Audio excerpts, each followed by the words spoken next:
अब ये जो 33 प्रॉब्लम है हमारे पास, इसमें हमें बता रहे हैं repeat the previous problem if the particle C is displaced through a distance h along the line A B. तो जो प्रीवियस प्रॉब्लम है उसे आप समझ सकते हो सही तरह। उसमें हमारे पास ये बता रहे थे हमारे पास इनिशियली यहाँ पर 2 पॉइंट्स है ए, यहाँ पर हमारे पास है 2 पॉइंट बी।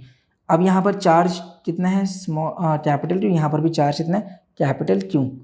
अब ये बता रहे थे इनिशियली जो हमारे पास पॉइंट था यहाँ पर सी पॉइंट जो था, जिसकी वजह से ये जो नेट डिस्टेंस मेरे पास ये d/2 बन रहा था, ये मेरे भी d/2 बन रहा था।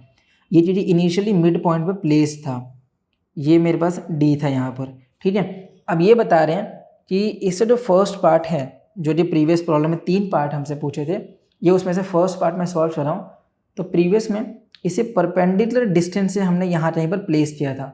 ठीक है, तो यहाँ पर ये बता रहे हैं कि हमने इसे परपेंडिकुलर से प्लेस नहीं किया है, along the line A B यहाँ कहीं पर प्लेस कर दिया है। जैसे मान लो जी यहाँ पर प्लेस्ड हो गया है, तो ये हो जाए मेरे पास 2 पॉइंट ए और ये मेरे पास अभी भी है बी पॉइंट।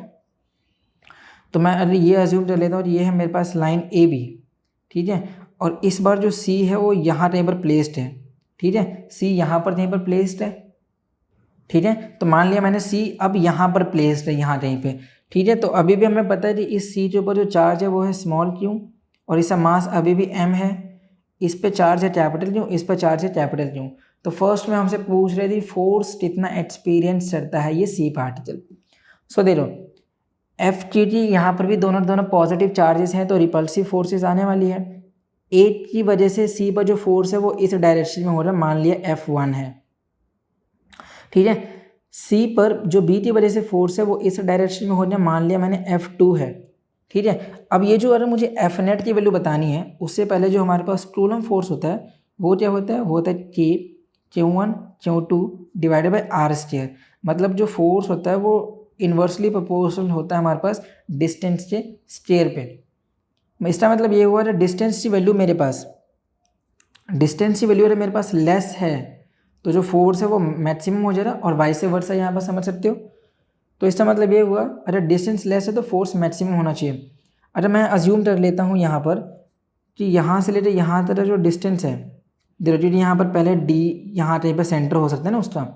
ठीक है, तो यहाँ पर सेंटर हो गया, तो ये वाली लेंथ मेरे पास d/2 था इनिशियली, और यहाँ से लेकर यहाँ तक लेंथ मेरे पास d/2 था।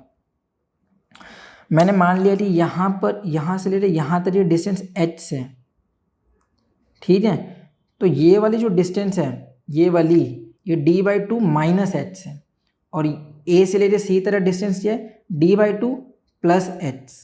समझिए, तो इसका मतलब ये हुआ कि जो BC वाली लेंथ है वो छोटी आ रही है, तो फोर्स मैक्सिमम वही हो जाएगा, F2 मैक्सिमम फोर्स है यहाँ पर। फिर F2 की वैल्यू मैक्सिमम है F1 से।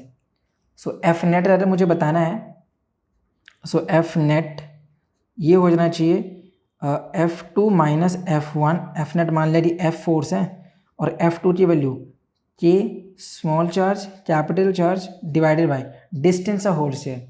डिस्टेंस कितना है हमारे पास d/2 माइनस h।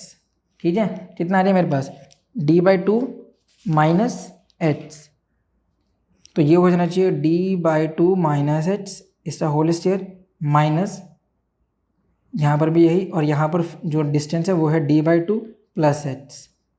ठीक है, इसका होल स्क्वायर दे देंगे। जब आप इस वैल्यू को सिंप्लीफाई करते हैं तो हमारे पास जो फोर्स नेट फोर्स आनी चाहिए वो F मान लिया मैंने। ये दोनों ही वैल्यू यहाँ पर कॉमन आ जाएगा, एलसीएम लेने से सॉल्व करते हैं तो d/2 plus h whole square minus d/2 minus h whole square divided by इन दोनों का मल्टीप्लिकेशन। सो देखो बेसिस तो हमारे पास ऑपोजिट है, पावर सेम है। पावर सेम है तो इसका मतलब ये हो जाएगा d²/4 माइनस h²। इसे होल स्क्वायर दे देंगे यहाँ पर। इसे थोड़ा सा सिंप्लीफाई करते हैं, तो यहाँ पर इसे थोड़ा सा और सिंप्लीफाई कर लेते हैं, तो f हो जाना चाहिए K और ये कितना आ रहा है मेरे पास, ये देखो यहाँ से हमें पता है d²/4 आ रहा है h², और ये दोनों वैल्यू यहाँ पर कैंसिल हो जाएगा। यहाँ पर कितना आ जा रहा है, ये हो जाएगा मेरे पास 2 times of h into d/2 और माइनस फिर यहाँ पर मेरे पास प्लस आ जा रहा है, ये हो जाएगा 2 एच डी बाई टू, ठीक है। और ये जितना आ जाना चाहिए, ये हमारे पास D square by 4 minus H square तो है ही, इसका होल स्क्वायर। इसे अब मैं थोड़ा सा सिंप्लीफाई कर देता हूँ, तो जो एफ की वैल्यू है वो हो जा रहा है यहाँ पर 2 टाइम्स ऑफ के क्यों क्यों, और ये जितना हो जाए मेरे पास, ये हो जाए H D divided by D square by 4 minus H square, ऐसा होल से। अब यहाँ पर के की value 4 pi epsilon not use कर लेंगे तो भी हमारे पास सही रिजल्ट आ जाएगा, ठीक है। तो ये हमारे पास एफ नेट की वैल्यू है। अब जो इसका बी पार्ट था, बी पार्ट में उन्होंने बताया था कि अज्यूम कर लेना कि एच की value very very less than D है, तब प्रूफ करना था कि जो फोर्स होता है वो डायरेक्टली प्रोपोर्शनल टू एच से। तो जो एफ होना चाहिए, तो इस वैल्यू को नेगलेक्ट करना है हमें, तो 2 के क्यों क्यों एच डी।